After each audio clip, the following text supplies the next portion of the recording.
ஆனால் இதில் இருக்கிற ஒரே ஒரு வார்த்தை இன்றைக்கு அது புருஷனுக்கும் மனைவிக்கும் அவருடைய வாழ்க்கையில் மிக முக்கியமான ஒரு கட்டத்தில் அது வேலை செய்யுது. இதில் ஏற்கனவே நான் சொன்னேன், எதில் மேலே கட்டப்படுறோம்? ஆவியில் எளிமை உள்ளவர்கள். அதை பேஸ் பண்ணி கட்டிட்டு வரும்பொழுது இங்கே ஒரு எக்ஸாம்பிள் ஆண்டவர் வச்சிருக்கிறார். இந்த எக்ஸாம்பிள் மிகவும் முக்கியமானது. பேதுரு சந்தேகப்பட்டு உள்ளே போகிறான். போனோடனே ஆண்டவர் என்ன பண்ணுறாரு? அந்த வசனத்தை மெதுவாக திருப்பி வாசிங்களேன். அதுக்கு முன்னாடி என்ன வசனம் இருக்கு? அவன் கையை பிடித்து, அதை மட்டும் அண்டர்லைன் பண்ணிக்கங்க, நான் சொல்கிறேன். அவன் கையை பிடித்து மட்டும் எழுதிக்கங்க. புருஷனும் தவறலாம், மனைவியும் தவறலாம். ஒருவேளை புருஷனுக்கு ஒரு காரியத்தில் டவுட் இருக்கலாம், மனைவிக்கு ஒரு காரியத்தில் டவுட் இருக்கலாம். அப்போது இந்த இடத்துல நான் எப்படி செயல்படுறது? புருஷர் கேட்குறார், பிரதர் என் மனைவி செய்கிற தப்பை நான் சொல்லி தான் ஆகணும். அவள் தப்பு பண்ணுறாள்ல, அது சொல்லாமல் நாம் எப்படி விட முடியும்? அப்படியே எளிமையாக போயிட முடியுமா அப்படின்னு ஒரு கேள்வி உங்களுக்குள்ள வந்தால் விட முடியாது. அப்படி போல் மனைவி கேட்கலாம், உங்களுக்கு தெரியாதுண்ணா இப்படி பண்ணுறாங்க தெரியுமா, இப்படி விட முடியுமா? இந்த நேரத்தில் நான் என்ன பண்ணுறது? அப்படியே அமைதியாக போக சொல்கிறீங்களா? இல்லை, புருஷனுக்கு சொல்கிற, மனைவிக்கு சொல்கிற, ஒரு காரியம் சம்பவிக்குது, தவறாக தான் போகுது. என் மனைவிக்கு புருஷன் என் மனைவிக்கு நான் சுட்டி காட்ட வேண்டியதை சுட்டி காட்ட வேண்டும். அப்படி என் மனைவிக்கு சொல்ல, புருஷன் ஏதாவது தவறு பண்ணால் நான் சுட்டி காட்ட வேண்டியது சுட்டி காட்டி ஆகத்தான் வேண்டும், இல்லைனா பாதை வேறு மாதிரி போகும். உதாரணத்துக்கு என்னை தவிர மற்றெல்லாம் பார்த்து சிரிக்கிறாருன்னா விட்டுருவீங்களா? உங்கள் புருஷன் இருக்காரு, உங்களை தவிர மற்ற எல்லாரையும் பார்த்து சிரிக்கிறேன், என்ன பண்ணுங்க? வீட்டுக்கு போயிட்டு என்ன போக்கே சரியே இல்லை அப்படின்னு கேட்பா. அப்போ இது சுட்டி காட்ட வேண்டியதானே? அதுவே உல்டாவை பண்ணிங்க, மனைவிக்கும் போட்டுக்கலாம். பொதுவாகவே புருஷர்கள் எப்படின்னா தன் மனைவியை தவிர மற்றவங்களாம் சிரித்து பேசுவாங்க, பார்த்துருங்களா? தன் மனைவிக்கிட்ட பேசுகிறத விட மற்றவங்கிட்ட பேசும்போது, ஏன்னா அவங்கள பற்றி தெரியாதனால, மனைவி பற்றி அவருக்கு நல்லா தெரியும், அதனால் அங்கே பேச முடியல. ஒரு உதாரணத்துக்கு சொல்கிறேன். சரி, இப்போ அந்த கையை பிடித்து இருக்கு இல்லையா, அதுதான் நான் முக்கியப்படுது. இதில் எத்தனையோ தவறு, எத்தனையோ பிரசங்கம் நம்ம இதில் கேட்டிருப்போம். அந்த கையை பிடித்து புருஷனானாலும் மனைவியானாலும் ஒருவருக்குள்ள தவறு நடக்கும் பொழுது எப்படி ஹேண்டில் பண்ணணும் ஆண்டவர் இங்கே மாதிரி வச்சிருக்க. எப்படி தெரியுமா? பேதுருவை பார்த்து நீ தான் அவிசுவாசின்னு சொன்னாரா? நீ ஏன் சந்தேகப்பட்டாய் சொன்னாரா? அதுக்கு தான் வசனம் தெளிவாக இருக்குது, கையை பிடித்து. அப்போது ஒருவருக்கு ஒரு அறியாமலோ தெரியாமலோ தப்பு பண்ணும் பொழுது எப்படி நம்ம புருஷனிடத்துலையோ ஸ்திரீ இடத்துலையோ சொல்லலாம், மனைவி இடத்துல இப்படி சொல்லலாமா? பிரச்சனை எங்கே இருக்குது? இது வரைக்கும் நடந்த பிரச்சனைலாம் பாருங்கள். நீ தான், உன்னால தான் இந்த வீட்டுக்கு தொல்லை வந்ததே உன்னால தான். கை காட்டுறோமா?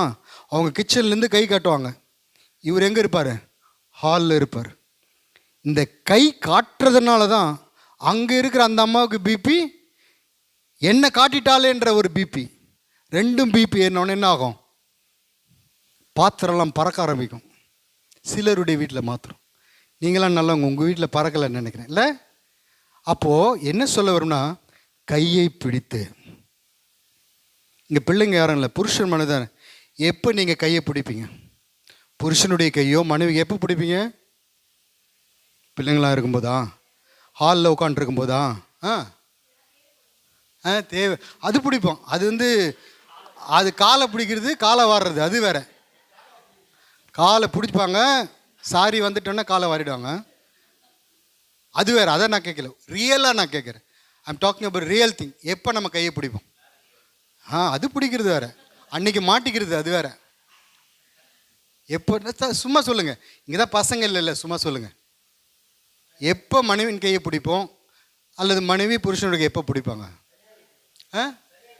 கரெக்ட். இன்னும் கொஞ்சம் ஒரு படி மேலே அன்பு, அது கரெக்டு. இன்னும் கொஞ்சம் எதிர்பார்க்குறேன், சரியான பிளேஸ்க்கு வரல. மோரியா மலை வரைக்கும் வந்துட்டுங்க. தேவன் குறித்த இடம்னு ஒன்று இருக்குல்ல, அங்கே வாங்க. எங்கே ஜெபிக்கிறீங்க? இதெல்லாம் ஓவர். ஜெபிக்கும் போது கை பிடிக்கிறேன். ஜெபிக்கிறது கூப்பிட்டோன்னே சொல்ல, நீ ஜெபம் பண்ணி நான் பிறகு பண்ணுறேன் அப்படின்னு எத்தனை பேர் சொன்னாங்களோ எனக்கு தெரியும். நானும் சொல்லியிருக்கிறேன். நீ பண்ணுமா, நான் அப்புறம் பண்ணிக்கிறேன். அது இல்லை. எப்போ கையை பிடிப்புனா பெட்ரூமில் தான் கையை பிடிப்போம். கரெக்டா? அப்போது அந்த நாளில் ஒரு மனைவி தப்பு பண்ணுறான்னு வச்சுக்கோ, அந்த நாளிலே உங்கள் இருதயத்தை வேதனைப்படுத்தும்படி மனைவி உங்களுக்கு பிடிக்காத ஒரு காரியத்தை அவள் அறிந்தோ அறியாமலோ அல்லது அவளுடைய பலவீனத்தின் நிமித்தமோ செய்துவிட்டால் எப்படி சொல்லலாம் அதை? இப்படியா? ஏசு என்ன மாதிரி வச்சிருக்காரு? கரத்தை. அப்போ கரத்தை நம்ம எப்போ பிடிப்போம்? பெட்ரூம். இன்னும் கொஞ்சம் மேலே போனால் நைட்டு. அப்போது அந்த நாளுக்கு படுக்கைக்கு போவதற்கு முன்பதாக பிள்ளைங்கள்லாம் தூக்கிடும், நம்மளாம். அப்போது மனைவியின் கையை புருஷன் பிடித்தோ அல்லது புருஷனுடைய கையை மனைவி பிடித்தோ, இந்த காலையில் இப்படி பண்ணிட்டல, எனக்கு கொஞ்சம் வேதனையாக இருக்குது, நீ இனி இப்படி பண்ணாத, இது கஷ்டமாக இருக்கு, நீ உன்னை கொஞ்சம் மாற்றிக்கோ அப்படின்னு சொல்கிறது தான் ஆண்டவர் நமக்கு காண்க எக்ஸாம்பிள். கையை பிடித்து அது எங்கே கொண்டு போய் நிறுத்துன்னு நான் சொல்கிறேன். எங்கே நிறுத்துமா? தலைகீழ சிலுவையில் அறைங்கன்னு ஒப்பு கொடுப்பான். ஹல்லேலூயா. பேதுரு எப்படி அரைஞ்சாங்க? அதனுடைய ஆண்டவருடைய அன்பு தான். அன்னைக்கு மட்டும் நீ தான் அற்ப விசுவாசிய, நீ தான் அப்படின்னு சொன்னார் ஆண்டவர். அப்படி பண்ணல. கையை பிடித்து முதலாவது தூக்கிட்டாரு. தண்ணியில் போயிடக்கூடாது, அதாவது அந்த தப்புலேருந்து அவனை தூக்குறாரு. தூக்கிட்டு அதுக்கப்புறம் கையை நீட்டி சொல்லலை. கையை நீட்டு அநேக குடும்பங்கள் இல்லை, கையை நீட்டுறதுனால தான் பிரச்சனை. நீட்டின உடனே நம்ம கையை, இப்போ உதாரணத்துக்கு புருஷன் கையை நீட்டி சொல்கிறார் நீ தான் அப்படின்னா, மனைவி அங்கேருந்து கை நீட்டுவாங்க. நீட்டுவாங்களா? நீட்ட மாட்டாங்களா? ஏன்னா தே ஆல்சோ ஹியூமன். ஆண்களுக்கு மட்டும்தான் கோபம் இல்லை, பெண்களுக்கும் கோபம் உண்டு. அப்போ என்னன்னா பிசாசு ஏற்றி விடுவான், உள்ளேருந்து ஏற்றி விடுவான். உன்னை இப்படி சொல்லிட்டாரு, நீயே சொல்லு. அவர் 10 சொன்ன அவர் பதில் பேச திக்கு முக்காடவை. ஃபேமிலியை பிசாசு டார்கெட் பண்ணுறது இந்த இடம். இந்த இடத்துல ரொம்ப கவனமாக இருங்க. இப்படி நீட்டுறது. ஆண்டவர் நமக்கு மாதிரி ஆவியில் எளிமை உள்ளவர்கள் பாக்கியவான்கள். ஹல்லேலூயா. இந்த காரியத்தை பிரதானமாக நான் சொன்ன ஆண்டவருடைய மாதிரி. ஆண்டவர் எதுவுமே நமக்கு எக்ஸாம்பிள் வைக்காமல் போனதே இல்லை. நீங்கள் வாழ்க்கையை புருஷன் மனைவியாக இணைக்கப்பட்டது முதல் கர்த்தருடைய வருகை பரியந்தும் அல்லது தேவன் நமக்கு நியமித்த நாள் பரியந்தும் நாம் எப்படி வாழ வேண்டும் என்கிற ஒரு மாதிரியை ஆண்டவருடைய வாழ்க்கையில் கொஞ்சம் நம்ம ட்ரேஸ் பண்ணி பார்க்கணும். அவ்வளோதான். நம்ம ட்ரேஸ் பண்ணி பார்க்குறது இல்லை. சரி, அது பரவாயில்ல. ட்ரேஸ் பண்ணி சொன்னால் அதை அக்ரி பண்ணணும் உடனே. இன்னொரு விஷயம் நான் கேட்பேன், இன்னொரு கூட்டம் இருக்குதாமே, அப்போ நான் பார்த்துக்க. இல்லை இல்லை இல்லை, உடனே வலைகளை விட்டு, அதாவது நான் அந்த வலைகளை இப்படி சொல்ல, உடனே தனக்கு பிரியமானதை விட்டு, நம்ம செய்கிறது அது நமக்கு பிரியமாக இருக்கும், அதை விட்டு, தன் தகப்பனை விட்டு, வலையை விட்டு, மீனை விட்டு, என் கோபத்தை விட்டு, என் எரிச்சலை விட்டு, உடனே அவருக்கு பின், அதாவது அவருடைய கற்பனை கைகொள்வதற்கு நம்ம ஒப்பு. இது பிரதானமானது. நீங்கள் கொஞ்சம் உங்கள் வாழ்க்கையில் நடந்த பிரச்சனைகளெல்லாம் கொஞ்சம் அப்படி ரிவர்ஸ் பண்ணி பாருங்களேன், அல்ல ரீவைண்ட் பண்ணி பாருங்களேன். நான் சொல்கிற 90% காரியம் இப்படி நீட்டினதால் வந்ததாக இருக்கும். ஹல்லேலூயா. புருஷனுக்கும் மனைவிக்கும் வந்தது அது ஏதோ ஒரு காரணத்தில் இருக்கும். ஆனால் அது எங்கே வேகம் எடுக்கிற இடம். வண்டி ஓட்டுறவங்களுக்கு தெரியும், சிட்டியை தாண்டினோடனே வண்டி என்ன ஆகும்? ஸ்பீடு எடுக்கும். ஏன்னா ரோடு காலியாக இருக்கும். அப்போது பிரச்சனை இருக்குது. அது வேகம் எடுத்த இடம் எதுனா இதுதான். நீ தான் அப்படின்னு சொன்னோடனே அங்கே வேகம் எடுக்கும். அந்த இடத்துக்கு கடிவாளம் போடுங்க, அல்லது அந்த இடத்துல ஸ்பீட் பிரேக் போடுங்க. இது பிசாசனுடைய ஆவி. கர்த்தர் எனக்கு இப்படி வைக்கலை அப்படின்னா பிரதர், மனைவி என்னை கோழை நினச்சிக்குவான். அப்படி பிசாசு நமக்கு சொல்லி வச்சிருக்கிறோம். அவரே அப்படி தானே காமிச்சாரு. அவர் கோழையா? நான் யோசிச்சு பார்த்தேன், நீர் தேவனுடைய குமாரன் தானா அப்படின்னு ஒருத்தன் கேட்குறான்ல. அப்படி நிறைய பேர் கேட்டாங்கல்ல ஆண்டவர்கிட்ட. ஆண்டவர்கிட்ட வல்லம் இருக்குது தானே, ஒன்றும் பண்ண வேணாம். அவன் அங்கேருந்து கேட்குறான்னு வச்சுக்க, செவுத்துக்கு பக்கத்தில் நிற்கிறான். இப்படி பண்ணால் என்ன ஆவான்? அவன் செவுத்தில் போய் டமால்னு இடிப்பானா, இடிக்க மாட்டானா? ரெண்டாவது கேட்பானா, ஐயோ ஆண்டவரே. ஆனால் ஆண்டவர் அப்படி பண்ணாரா? அது மாதிரி இல்லை, பிசாசு அப்படி பண்ணுவான். என்ன கேட்டியா? என்னையா கேட்ட? ஆஃபீஸில் அப்படி தான் நடக்குது. நீங்கள் எதனா ஒரு உயர் அதிகாரி ஒரு கேள்வி கேட்டுருங்களேன், சார் இங்கே இருக்கிற பேப்பரை வீட்டுக்கு எடுத்துகிட்டு போகிறீங்க, என்ன கேள்வி கேட்டுட்டான்னு அடுத்தது நம்ம ஒர்க் ப்ரெஷரில் அதிகமாக்குவோம், டார்ச்சர் கொடுப்பான். இது பிசாசனுடைய வே, அவனுடைய வழி. இது தேவனுடைய வழி அப்படி இல்லை. முதலாவது தண்ணியில் உள்ளே போகிறான், பேதுரு உள்ளே போகிறான், முதலாவது பிடிச்சிட்டார் அவனை. அப்போ திட்டல, பிடிச்சிட்டு. ஆனால் பேதுருக்கு சொல்ல வேண்டியதை சொல்லணும். ஏன்னா ஏன் சொல்லணும் சொல்லுங்க பார்க்கலாம்? ஏன் சொல்லணும்? ரெக்டிஃபை பண்ணணும். மறுபடியும் அவன் மூழ்கிடக்கூடாது, இன்னொரு விஷயம் மூழ்கிடக்கூடாது, மறுபடியும் அந்த பாவத்தில் அவன் நிலைச்சிருக்கக்கூடாது. அதற்கான காரணத்தை அவன் தெரிஞ்சுக்கணும். அப்போ ஆண்டவர் அந்த இடத்துல விடலை, தூக்கிட்டார். முதல்ல தூக்கிட்டு அவனுடைய கரத்தை பிடித்து, ஏன் சந்தேகம்? நம்ம வாசிக்கும் போது ஏன் சந்தேகப்பட்ட அப்படி வாசிக்கிறோம். ஆண்டவர் அப்படி கேட்டிருக்க மாட்டேன் என்னுடைய விசுவாசம். ஏன்பா சந்தேகப்பட்ட? ஏன் சந்தேகப்பட்ட? அன்போட. அப்போது மனைவியினிடத்திலோ புருஷனிடத்திலோ நான் மறுபடியும் இந்த வார்த்தையை நான் கொஞ்சம் கிராஸ் பண்ணுறதுக்கு லேட்டாக எடுக்கிறேன். ஏன்னா இது முக்கியமானது. கை நீட்டாதீங்க, கை நீட்ட வேண்டாம். உங்களுக்கு ஒரு காரியம் உறுத்துதான், என் மனைவிக்கு நான் சொல்ல வேண்டியதை சொல்லணும், என் புருஷனுக்கு நான் சொல்ல வேண்டியதை சொல்லணும் அப்படின்னா டேக் டைம், கொஞ்சம் ஆற விடுங்க. காலையில் நடந்திருக்கலாம், ஒரு 7 மணிக்கு நடந்திருக்கலாம், அதை விடுங்க. சாயங்காலம் வரட்டும், நைட்டு வரட்டும், பிள்ளைங்களுக்கெல்லாம் சாப்பாடு படுக்க வைங்க. புருஷனுடைய கரத்தை பிடிச்சி அல்லது மனைவியுடைய கரத்தை பிடிச்சி. இது எனக்கு வேதனையாக இருக்குங்க. இனிமேல் பண்ணாதபடி பார்த்துக்குங்க. கர்த்தர் உங்கள் ஒவ்வொருக்கும் அந்த கிருபையை தருவாராக. ஹல்லேலூயா. நம்முடைய வாழ்க்கையில் எவ்வளவு ஆசீர்வாதமும் இருக்கலாம். கர்த்தருடைய வசனத்தினாலே நமக்கு அவர் சொன்ன வாக்குத்தத்தங்கள்லாம் நம்முடைய வாழ்க்கையில் நிறைவேறி நம் வெள்ளியும் பொண்ணுமுடைய சீமானாக இருக்கலாம். அப்படிப்பட்ட ஆஸ்திகள் எல்லாம் நமக்கு உண்டாயிருந்தாலும் அந்த ஆஸ்திகளை, அந்த செல்வத்தினுடைய காரியங்களை நம்ம குடும்பத்தோடு நம்மளால் பகிர்ந்து கொள்ள முடியலன்னா, நம்ம குடும்பத்தை வச்சு அதை சந்தோஷப்பட முடியலன்னா, வாட் இஸ் த யூஸ்? ஒரு உதாரணத்துக்கு சொல்கிறேன். உங்களை ஏன் நான் சொல்கிறேன்னா, என்ன சொல்லிட்டார் அண்ணன் அப்படின்னு நினைக்கக்கூடாதுன்னு தான் நான் என்னையே சொல்லிக்கிறது. நான் 1 கோடி சம்பளம் வாங்குறேன்னு வச்சுக்கலாம் மாதத்துக்கு. 1 கோடி வாங்கி ஜனவரியில் ஆரம்பித்து இப்போ டிசம்பர் 12 கோடி என்கிட்ட இருக்குது. எனக்கு ஃபேமிலி இல்லை. அந்த சந்தோஷத்தை நான் என்ன பண்ணுவேன்? அந்த 12 கோடி வச்சு நான் என்ன பண்ணுவேன்? டெய்லி ஓப்பன் பண்ணி பார்ப்பேன். சந்தோஷப்பட முடியுமா? ஒரு பிள்ளையோட சந்தோஷமாக இருக்க முடியுமா? மனைவியோட சந்தோஷம் இருக்க முடியாது. அப்போது கர்த்தர் என்ன ஆனால் என்ன கேட்டால் நான் என்ன சொல்லுவேன்? தேவன் என்னை ஆசீர்வதித்திருக்கிறார். I am getting 1 crore per month. 1 கோடி சம்பளம் வாங்குகிறேன். தேவனுடைய கிருபை தான் இது, என்னால் இல்லை. எத்தனையோ பேர் கம்மியாக சம்பளம் 500 ரூபாய் 1000 ரூபா ஒரு நாளைக்கு வாங்குகிறான். ஆனால் கர்த்தர் எனக்கு 1 கோடி கொடுத்துருக்கிறார். தேவனுடைய வாக்குத்தத்தத்தின்படி எனக்கு ஆசீர்வாதம் உண்டு. நான் சொல்லலாம், ஆனால் நான் சொல்கிற காரியத்தை என் குடும்பத்தோடு நான் பகிர்ந்து கொள்ள முடியாது.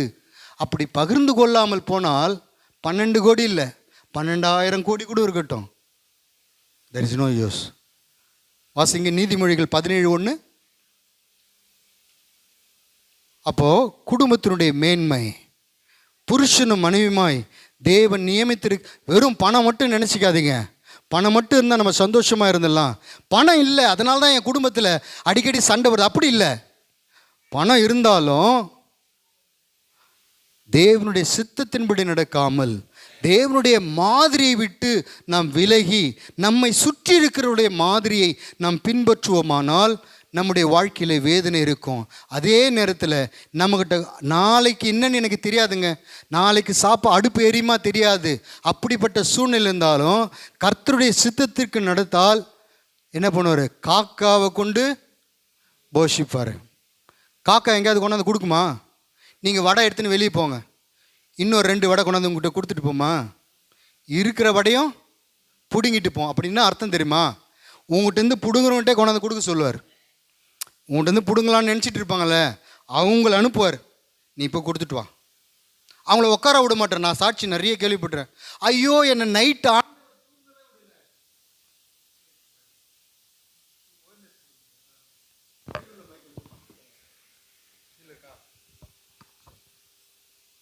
என்னை தூங்கவே விடலை.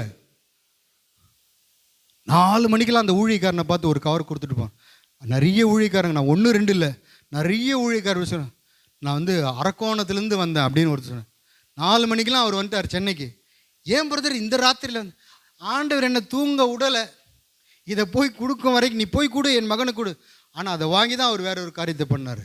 அவர் ஜெபிச்சுட்டு இருக்காரு, ஆனால் கர்த்தர் அதை கேட்குறாரு. காகத்தை கொண்டும் நம்ம காகனா வெறும் நேரடியாக காக்கா வராது. நீங்கள் காக்காவுக்காக பார்த்துருக்காதீங்க. காக்கா மாதிரி பறந்து வர பண்ணுவார். அப்போது ஒன்றை புரிந்து கொள்ளும், எனக்கு இருக்கிற செல்வம் பொருள் என் குடும்பத்திற்கோடு நான் அதை அந்த சந்தோஷத்தை அனுபவிக்காவிட்டால் அதனால எனக்கு பிரயோஜனம் என்ன? வீணும் விருதாவாமல் இருக்குங்களா? வாசிங்க அந்த 17 ம்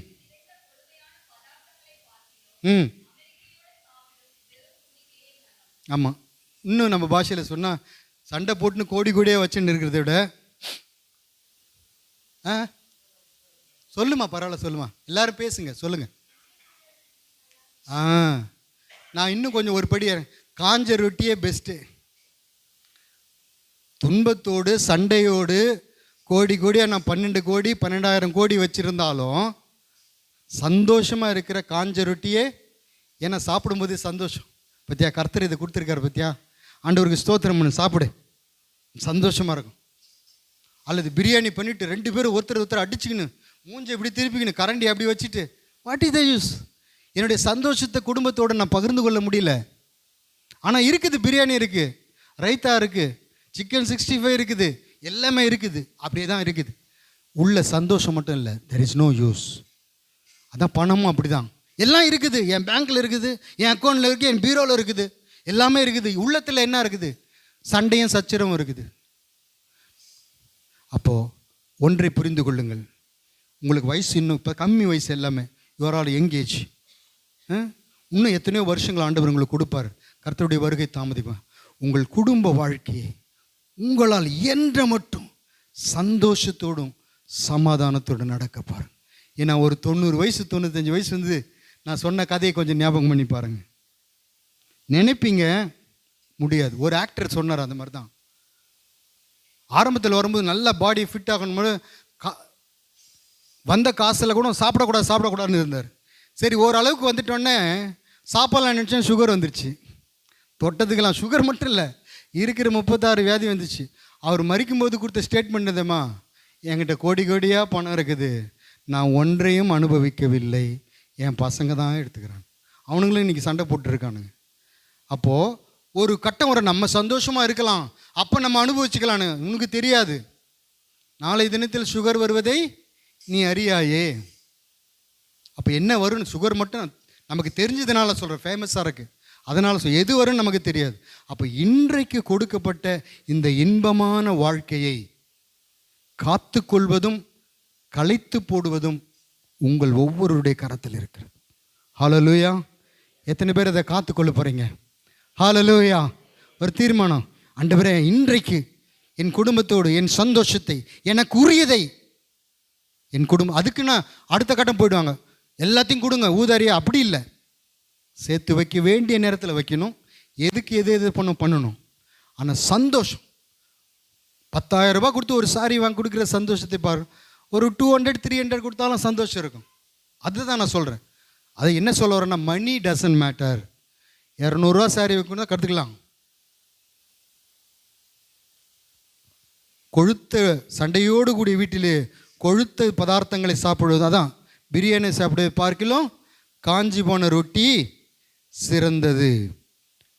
அப்போது தேவன் முதல்ல இந்த உலகத்திலே உண்டாக்கின இன்ஸ்டிடியூஷன் எது? சொல்லுங்க, சைலண்டில் போடுங்க. அதை தேவன் இந்த உலகத்திலே உண்டாக்கின முதல் இன்ஸ்டிடியூஷன் எது?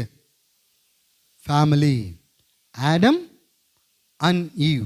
ஆடமை உண்டாக்கிட்டு அவனை பார்த்து சொல், மனுஷன் தனிமையாக இருப்பது நல்லதல்ல. முதல் ஆண்டவர் பூமியிலே உண்டாக்கின இன்ஸ்டிடியூஷன் ஃபேமிலி. அதனால் டோன்ட் ஃபர்ஷேக் யுவர் ஃபேமிலி. சில வீட்டில் ஒரு பாரமான காரியம் தான் வீட்டை விட்டுட்டே ஓடிடுவாங்க. பார்த்துருங்களா? என்னால் தாங்க முடியும், இதெல்லாம் நம்மளால் முடியாது. அப்படி சில இடத்துல நடக்குது.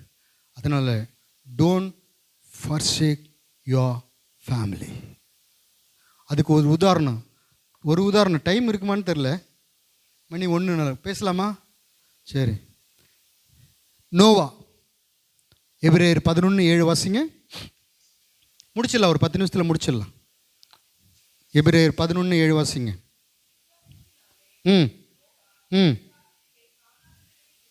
ம் ம் ம் எதை ரட்சிப்பதற்கு? அதை அண்டர்லைன் பண்ணிக்கோங்க. தன் குடும்பத்தை ரட்சிப்பதற்கு பேழையை உண்டு பண்ணினான். இப்போ நோவா எப்படிப்பட்ட காலத்தில் வாழ்ந்தான் என்று நமக்கு தெரியும். எல்லா மனுஷரும் ஒருவருக்குள்ள ஒருவர் அன்பாகவும் பாவனா என்னான்னு தெரியாத வாழ்ந்த நாட்கள் அது. சொல்லுங்க. 6:5 வாசிங்க. ஆதியாகமம் 6:5.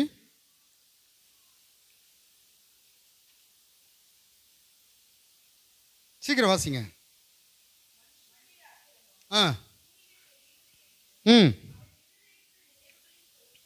ம் ம் போதும், இது நமக்கு தெரியும். நோவா எப்படிப்பட்ட சூழ்நிலையிலே தன் குடும்பத்தை காப்பதற்கு பேழையை உண்டு பண்ணினான். அதாவது தேவனுடைய வார்த்தைக்கு கீழ்ப்படிந்தான். பேழையை உண்டு பண்ண சொல்லுது யாரு? தேவன் தான். எப்படிப்பட்ட சூழ்நிலையிலே சொன்ன? எல்லாரும் அன்புள்ளவர்களாய், பாவமே இன்னமே அறியாதவர்கள் அல்ல. மனுஷனுடைய அக்கிரமம் கொடிதானது, அதுக்கு மேலே ஒரு பாவத்தை செய்யணும் இல்லைன்ற அளவுக்கு செய்கிறான். இப்போ நம்ம இருக்கிற நாள் எப்படி இருக்குது? நம்ம சொல்கிறோம் மகா மோசமான நாள் அப்படின்னு, மகா மோசமான பாவம் நிறைந்த உலகம் இப்போ நம்ம சொல்கிறோம். இது எப்போ இருக்குது? நோவா காலத்திலே. எப்படி தெரியுமா? கர்த்தருடைய இருதயமே வெசனப்பட்டதான். உண்டாக்கினவரே வெசனப்படுத்துவது லேசான காரியம் அல்ல. பலனற்றவனுக்கு பலன் கொடுக்கிறவர், சோர்ந்து போகிறவனுக்கு பலன் கொடுக்கிற ஆண்டவர், சத்துவம் இல்லாதவனுக்கு சத்துவத்தை பெருக பண்ணுகிற ஆண்டவரையே அவருடைய இருதயம், ஐயோ ஏன் தான் நான் மனுஷனை உண்டாக்கினோ என்கிற அப்படிப்பட்ட சூழ்நிலையிலே தன் குடும்பத்தை காப்பதற்கு பேழையை உண்டு பண்ணினான். Don't forsake your family. எந்த சூழ்நிலையிலும் குடும்பத்திற்காக தான் மாத்திரமல்ல, நான் மாத்திரம் பார்த்துக்கிட்டா போதும் இல்லையா, அவங்க குடும்பம்னா அவங்கவுங்க பார்த்துக்கிட்டோம், அப்படி போகலை. இப்படிப்பட்ட சூழ்நிலையில தான் அவன் பிள்ளைகளையும், எத்தனை பேர் மொத்தம் காக்கப்பட்டாங்க? 8 பேர். அவனுக்கு எத்தனை பசங்க? 3. 3க்கு 3 ஒய்ஃப், ஒன்று ஒய்ஃப், 3 பேர் 6. நோவா மணி 8 பேர். 8 பேரும் காக்கப்பட்டார். அப்போ அவன் இருந்த நாட்கள் வெள்ளம் வருது. இதுவரை கண்டிராத வெள்ளம். வாழ்க்கையில் இது வரைக்கும் பார்த்துருக்கானா? இல்லை. இதுவரை கண்டிராத வெள்ளம் அந்த குடும்பத்தை மோதி அடித்து நாசப்படுத்தும்படி வெள்ளம் வரும்போது ஒரே ஒரு சோர்ஸ் தான் அவனுக்கு இருந்துச்சு. என்னது? ஒரு பேழை. அது தேவனுடைய வார்த்தை. நம்முடைய குடும்பத்தை இப்போ மோதி அடிக்கிற அநேக காரியங்கள் வரும். நம்மலாம் குழந்தை பிறந்தோடனே என்ன பண்ணுறோம்? சர்ச்சுக்கு தூக்கிட்டு வந்து பேர் பிரதிஷ்டலாம் வைக்கிறோம். முதல் என்ன பண்ணுறோம்? லட்டு கொடுக்குறோமா? ஒரு குழந்தை பிறந்தா லட்டு கொடுக்குறோம், இனிப்பானது கொடுக்குறோம். எனக்கு ஒரு குழந்தைய கொடுத்துருக்காரு, நல்லது தான். ஆனால் அந்த குழந்தை ஒரு 15 வயசு வருது, விசேஷமாக பெண் பிள்ளைன்னு வச்சுக்கோம். 15 வயசுக்கு வந்துட்டு உடனே அது நீங்கள் காலேஜுக்கு அனுப்புகிறீங்களோ, ஸ்கூலுக்கு அனுப்புகிறீங்களோ, வேறு எங்கேயோ அனுப்புகிறீங்களோ, அது திருப்பி வர வரைக்கும் நமக்கு இருதயம் எப்படி இருக்குது? நோவா காலத்துக்கு ஒத்து. ஏன்னா சம்பவத்தெல்லாம் கேள்விப்படலாம். இருதயத்தை அப்படியே கரைந்து 2 வயது சிறுமியை கற்பழித்து கொலை செய்தான். வாசிக்கும் போதே ஐயோ ஆண்டவரே, இது இப்போ இல்லை, நோவாக்கு. அப்போ அப்படிப்பட்ட காலத்தில் நம்முடைய பிள்ளைகளை குறித்த பாரம் 15 வயசு ஆகிட்டுனா, இப்போ நம்ம பிறந்தோடனே லட்டுலாம் கொடுக்குறோம், ஸ்வீட். இப்போ கொடுக்க சொல்லுங்கள் பார்க்கலாம். ஒரு நாள் என் பிள்ளை வீட்டுக்கு வருவதே பெரிய விஷயம். அப்படிப்பட்ட ஒரு கேடு பாவம் நிறைந்த அலைகளைப் போல மோதி அடிக்கிற இந்த காலத்தில் இருக்கிறோம். நோவா தன் குடும்பத்தை காக்கும்படி ஒரு பேழையை அங்கே உண்டு பண்ணுகிறதை பார்க்கிறோம்.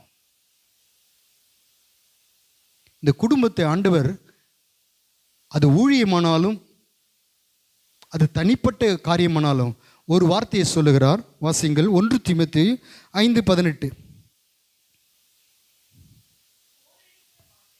5:18 5:8. ம் ம் ம் ம் ஆமாம். இங்கே பார்க்குறோம். அப்போது அப்படிப்பட்ட சூழ்நிலையிலே தன் குடும்பத்தை காத்த நோவா, எல்லாவற்றையும் தேவன் அழித்து விட்டார். இன்னைக்கு நம்ம யாருடைய சந்ததியில் வந்திருக்கிறோம்? ஆதாமுடைய சந்ததின்னு சொன்னாலும் ஆண்டவர் அதெல்லாம் அழிச்சிட்டாரு. ஒருவனை மட்டும்தான் விட்டார் இல்லையா? யார் அது? நோவா. நோவா, சேம், காம், யாப்பேத், இவர்கள் சந்ததியில் தான். இது ஏதோ ஒரு ஜீனில் தான் நம்ம வந்தோம் இல்லையா? அப்போது தன் குடும்பத்தை காத்தது மாத்திரமல்ல, ஒரு சந்ததி. இன்றைக்கு நாம் இங்கே இருக்கிறோன்னா நோவாவினுடைய கீழ்ப்படிதல். அவனே அழிஞ்சு போயிட்டு இருந்தால் எப்படி வருவான்? கர்த்தர் வேறு விதமாக உண்டாக்குவார். ஆனால் அது ஒரு பாத்திரமாக அவனை பயன்படுத்தினார் பாருங்க. அப்போ தன் குடும்பத்தை காக்கிறவனுக்கு தன் குடும்பத்துக்கு ஆசீர்வாதம் உண்டாகும், தன் குடும்பத்தை விட்டு வெளியேயும் அவனாலே ஆசீர்வாதம் உண்டாகும். ஹல்லேலூயா. அதைத்தான் ஆண்டவர் தீமோத்தேயு சொல்றார். ஒருவன் தன் சொந்த குடும்பத்தை விசாரியாமற் போனால் என்று பார்க்கும். 3:5 வாசிங்க.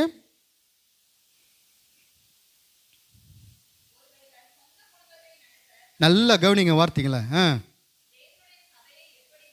இது ஊழியக்காரங்களுக்கு. முன்னாடி வாசித்தது பிலீவருக்கு. முதல் ஆண்டவர் ஊழியக்காரர் 3ஆம் அதிகாரத்திலே சொல்லிட்டார் பாருங்க.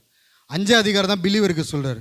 ஒருவன் தன் சொந்த குடும்பத்தை நடத்த அறியாதிருந்தால் எப்படி தேவனுடைய சபையை நடத்துவான்? அப்போ ஆண்டவர் எதை வச்சு தராசில் போடுறாரு? நீ எப்படி உன் குடும்பத்தை நடத்துகிற? எல்லாருக்கும் போதனைப்பட்டு நம்ம குடும்பத்தை விட்டுட்டு ஆண்டவர் கணக்கைப்பாரா? கேட்க மாட்டாரா?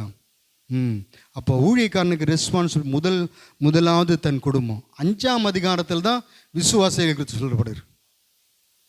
அப்போது எப்படி பார்த்தாலும் என்ன சொல்ல வரேன்னா, whether it is servant of God, whether it is believer, doesn't matter. குடும்பத்தை அடிப்படையாக வைத்துதான் ஆண்டவர் அங்கே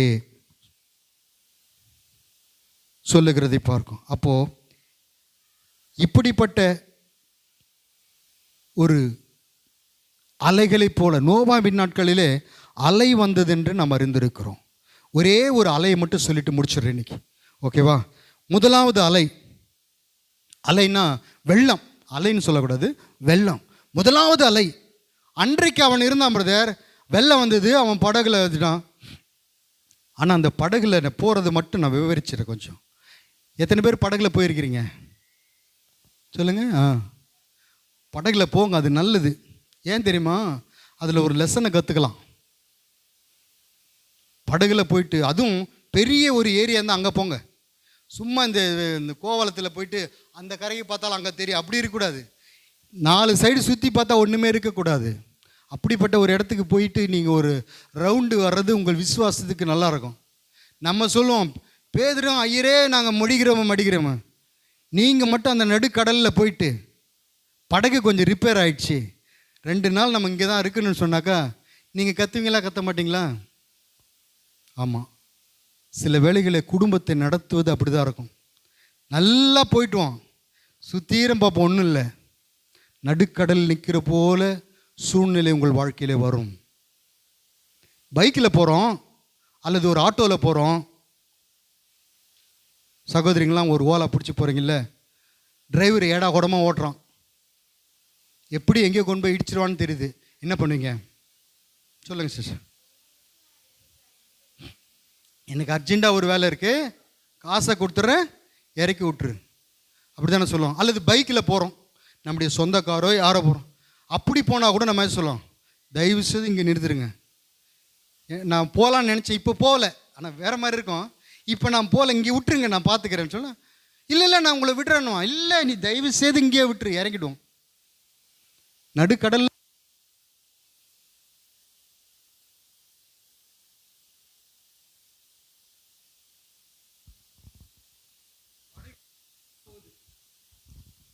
இங்கேயே இறக்கி விட்டுருங்கன்னு சொல்ல முடியுமா? அதுதான் குடும்பம். ஆரம்பிச்சிட்டோம் வாழ்க்கையை, போகுது, எப்படி பண்ணுறதுன்னு தத்தளிப்பு இருக்கும். அதன் மத்தியில் ஒரே ஒரு சோர்ஸ் தான்.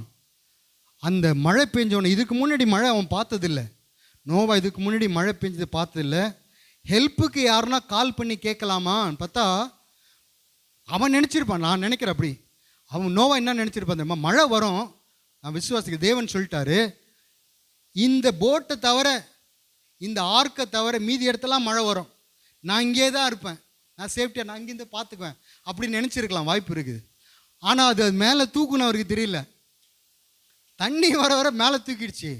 இப்போது சுற்றிலும் எங்கே பார்த்தாலும் தண்ணி தான், வேறு வழியே இல்லை. இது எத்தனை நாளில் குறையுன்னு யார்கிட்ட கேட்குறது? ஃபேமிலி லைஃப் அப்படி தான், ஒரு கடலை போன்றது. சில சூழ்நிலைகள் அப்படி வரும். நான் யார்கிட்ட போய் ஆலோசனை கேட்குறது? தத்தளிக்கிறனே, அப்படி ஒரு சூழ்நிலை வரும். அதற்கு ஒரே ஒரு சொல்யூஷன் தான் இருக்குது. என்னது? படகு. அந்த நோவாவுடைய போட், கர்த்தருடைய அவர் உள்ள தள்ளி கதவு சாத்திட்டார். டெய்லி நோவாவோடு பேசினாரா? நாங்கள் தான் இருக்கேன், பயப்படாத, தண்ணி 12 ஃபீட் வந்திருக்கு, இப்போ 16 ஃபீட் வந்திருக்கு, அந்த அனௌன்ஸ் பண்ணுறாங்களே, இப்போ 20 அடி வந்திருக்கு, கவலைப்படாத அப்படி சொன்னாரா? ஒன்றுமே சொல்லல. உள்ளே போனார, கதவை சாத்திட்டு அவர் போயிட்டார். அப்படி விட்டு தத்தளிப்பு சில சூழ்நிலை வரும். நம்ம நீந்தி வந்தலான்னு பார்ப்போம், முடியாது. குடும்பம் என்பது ஒரு வெள்ளம் போல. சரி, அன்றைக்கு அந்த வெள்ளத்தின் மத்தியில் கர்த்தருடைய வார்த்தை நம்பி மாத்திரம் நோவாவும் தன் குடும்பத்தையும் காத்து கொண்டான். இன்றைக்கு என்ன வருதுமா? அதற்கு ஒத்த ஒரு காரியம் வருது. வாசியுங்கள் 2 சாமுவேலின் புஸ்தகம் 22ஆம் அதிகாரம் 5ஆம் வசனம். இது வாசித்து நம்ம முடிச்சிடலாம்.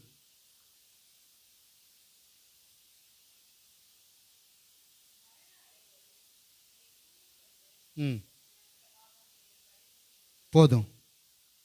இன்றைக்கு என்ன அல்ல, ஒரு அன்னைக்கு வந்தது பிரதர். நோவாவின் நாட்களில் மழை வந்தது, வெள்ளம் வந்து அவனை அடித்து கொண்டு போகிறதுல அந்த பேழையிலிருந்து அவன் காக்கப்பட்டான். தேவனுடைய வார்த்தையை நம்பி அந்த பேழையை செய்து பேழைக்குள் பிரவேசித்து செஞ்சிடறது மாத்திரமல்ல, செய்கிறது மாட்டோம். அநேகர் எப்படின்னா வசனத்தை வாசித்துருவாங்க. சப்போஸ் நோவா பேழைக்குள்ளே போல என்ன இருப்பான்? அவர் பேழையை உண்டு பண்ணிட்டார், ஜன்னலெல்லாம் உண்டு பண்ணிட்டார்.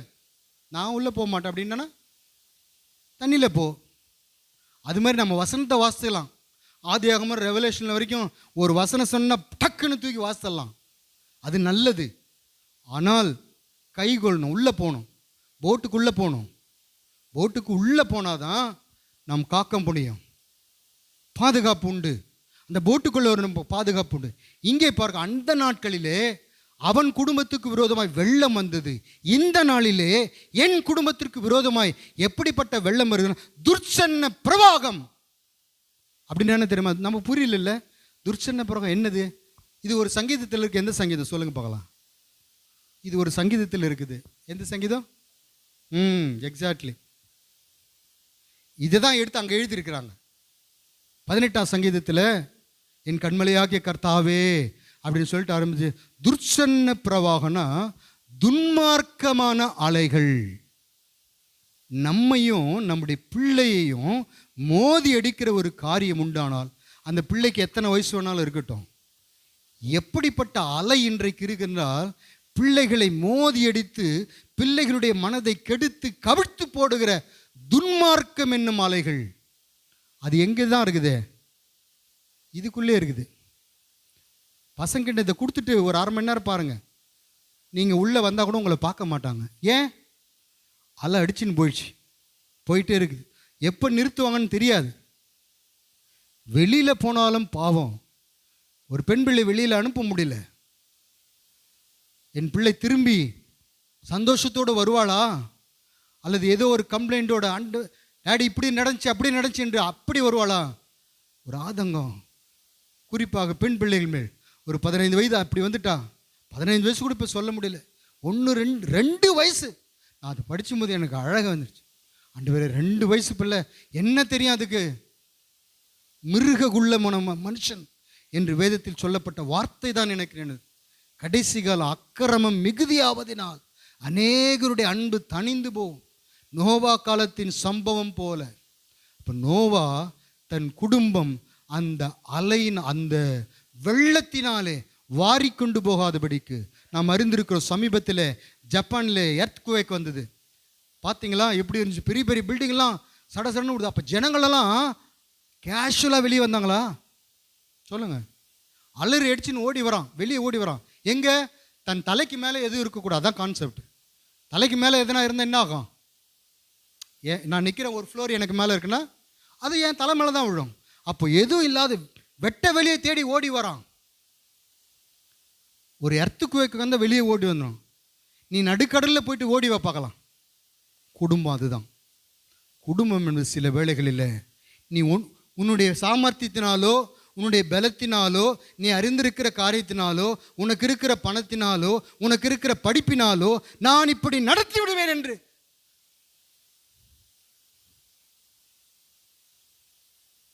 எண்ணல் ஆகாது. ஒரே ஒரு வார்த்தை மட்டும் சொல்கிறேன். ஒருவேளை நம்ம டீச்சிங் லைனில் இருந்திருந்தால் நம்ம எத்தனையோ பேட்சை பார்த்துருப்போம். பார்த்துருக்கோமா? ஷீபா பார்த்துருக்கீங்களா? எத்தனையோ பேட்சை நம்ம பார்த்துருப்போம். குறிப்பாக 11th 12th பிள்ளைங்களாம். அதில் எத்தனையோ வாழ்த்தனமான பிள்ளைகள்லாம் உண்டு.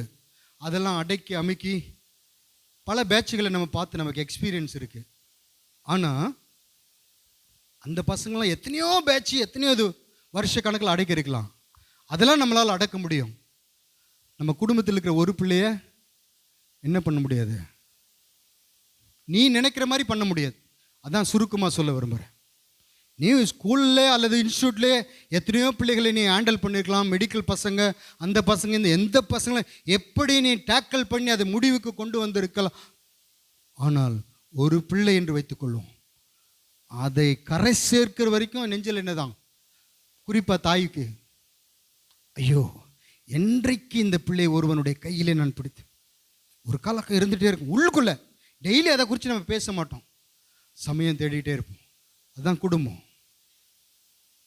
அதுபடி போல் பிஸ்னஸ் மேனில் பார்த்தீங்கன்னா பல சக்ஸஸ்ஃபுல்லான பிஸ்னஸ் மேன் இருப்பாங்க. அவனுக்கு கீழே 500 பேர் 1000 பேர் இருப்பாங்க. அவங்களெல்லாம் கரெக்டாக அவங்களுக்கு மெயில் போட்டு இதை இப்படி இப்படி பண்ணணும் அப்படி பண்ணணும்னு சொல்லிட்டு பிஸ்னஸை டாப்பில் தூக்கிட்டு போகிற அநேக business man, top business successful man உண்டு. ஆனால் தன்னுடைய குடும்ப வாழ்க்கை என்று வரும்போது தி ஃபெயிலியர். ஒரே ஒரு மனைவி தான். நான் என்னுடைய பிஸ்னஸை நடத்திட்டேன், நான் என்னுடைய ஸ்டூடெண்ட்டை எத்தனையோ பேட்சை பார்த்துட்டேன், அல்லது நான் வேலை செய்கிற இடத்துல எவ்வளோ வேலையை என்னை டேக்கிள் பண்ணிட்டேன், என் குடும்பத்தையும் அப்படி நடக்கலாகாது. ஒரே ஒரு வழி, நம் குடும்பம் காக்கப்பட வேண்டுமென்றால் நமக்கு ஒரு பேழை தேவை. அந்த பேழை யார்? இயேசு கிறிஸ்து.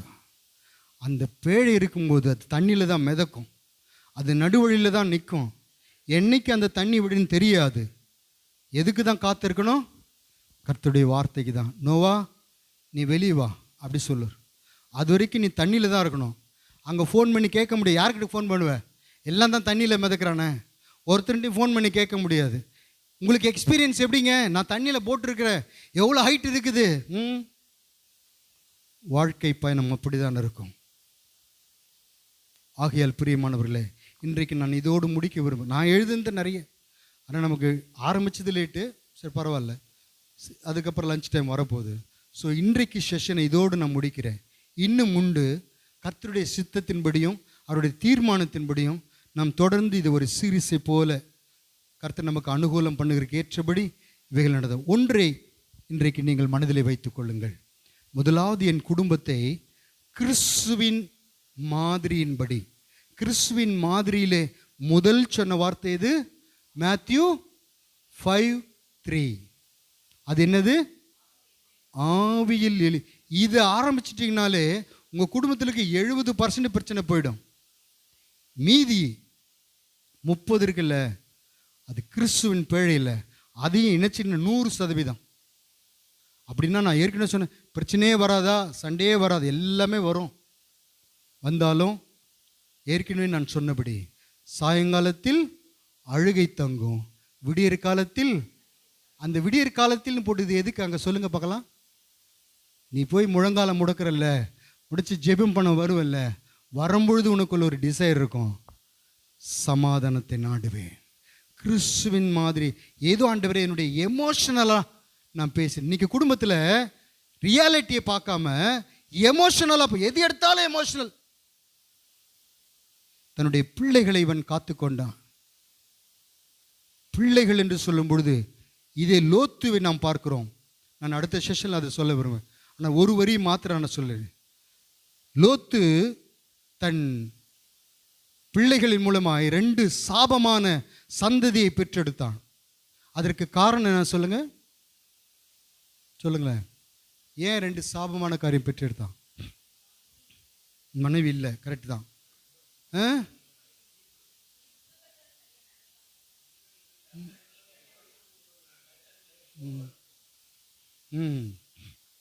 கரெக்டு தான். சோவாருக்கு போனால் கரெக்டு, சோவாருக்கு போனான்னா சோம்பேறியாக போனோம். ஓகே, என்ன தப்பு பண்ண தெரியுமா? தன் பிள்ளைகள் கொடுக்கும் பொழுது அதை தட்டி விட மறந்துட்டான். பிள்ளைங்க என்ன கொடுத்தாங்க சொல்லுங்க? நம்ம சொல்ல நோவா வெறித்திருந்தான், தப்பு பண்ணிட்டான். ஏன் அதுக்கு முன்னாடி நீ தெளிவாக தானே இருந்த? 2 பிள்ளைங்க எடுத்துகிட்டு வராங்க தானே, நீ ஏன் தடுக்கலை? அப்போ எதை சொல்ல வரும்னா, பிள்ளைகள் கேட்பதையெல்லாம் வாங்கி கொடுக்கிறது அது வேறு விஷயம். அது கர்த்தருக்கு விரோதமாக இருந்தால் அதை தள்ளிவிட பேரண்ட்ஸ் பழகி கொள்ள வேண்டும்.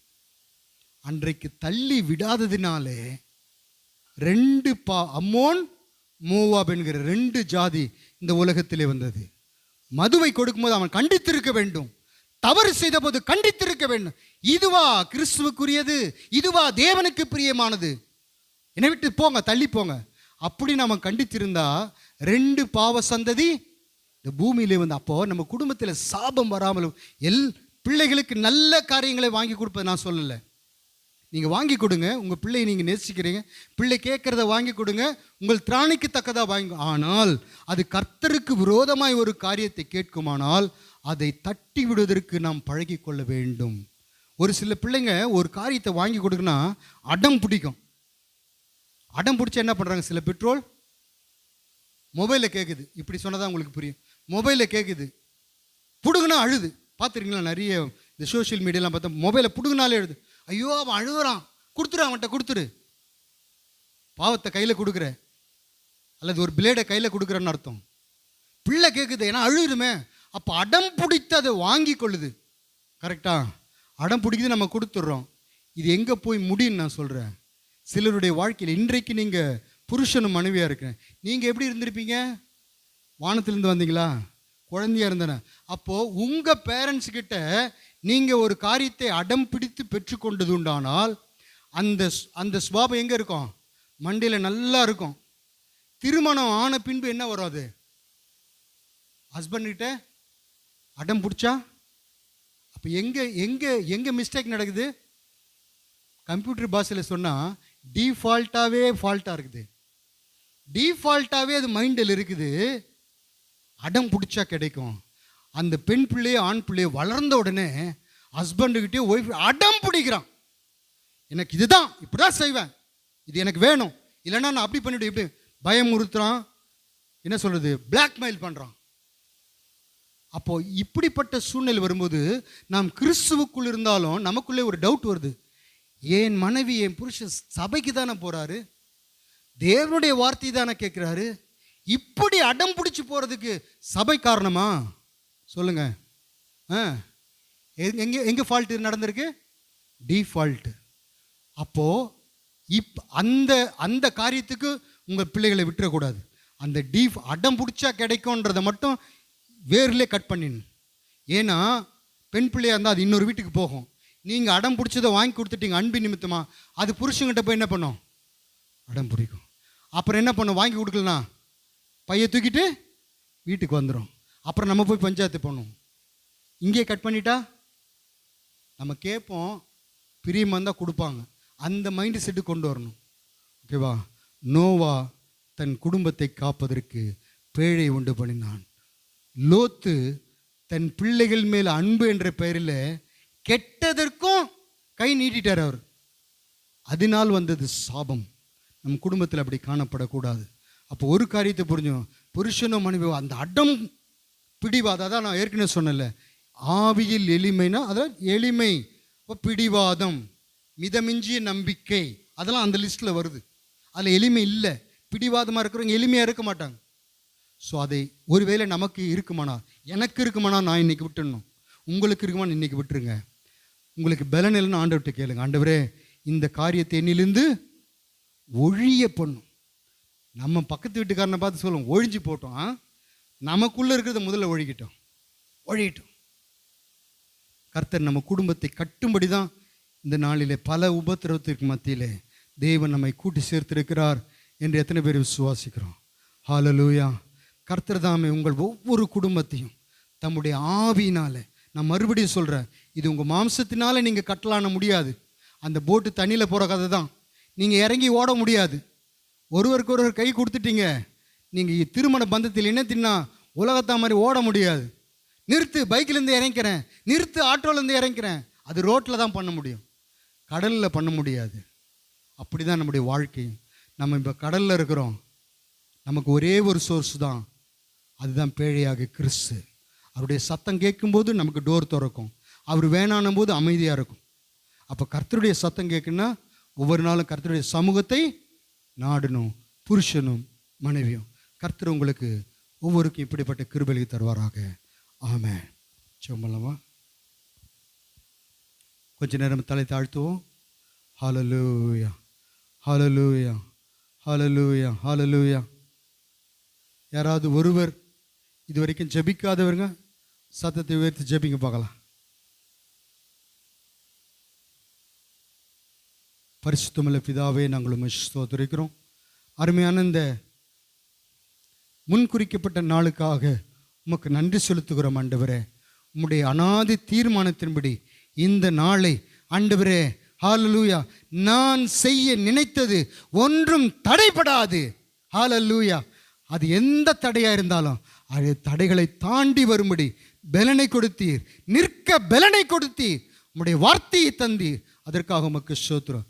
கேட்டு உம்முடைய பிள்ளைகள், உமக்கு அருமையான குடும்பங்கள் ஆண்டவரே, ஒருவருக்குள்ள ஒரு அன்பு ஆண்டவரே, தேவன் இணைத்ததை என்று எழுதியிருக்கிறபடி இணைக்கப்பட்டிருக்கிற உம்முடைய பிள்ளைகளை சத்ருவன் எந்த காரியத்தினாலும் பிரிக்காதபடிக்கு அன்பு தேவனுடைய ஆவியினாலே புருஷனுடைய இருதயத்திலும் மனைவியுடைய இருதயத்திலும் பிள்ளையினுடைய இருதயத்திலும் உம்முடைய நாமத்தினாலே ஊற்றும்படி நாங்கள் செபிக்கிறோம்.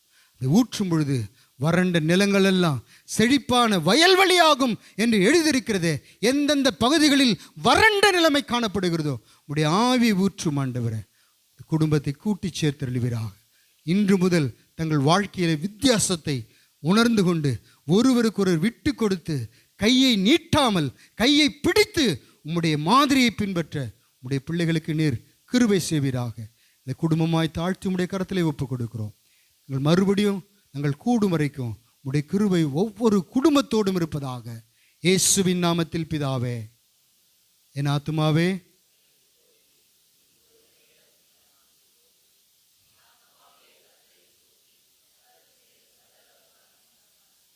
ஆமென். God bless. Hallelujah. உங்களுக்கு ஆகாரம் இருக்குது.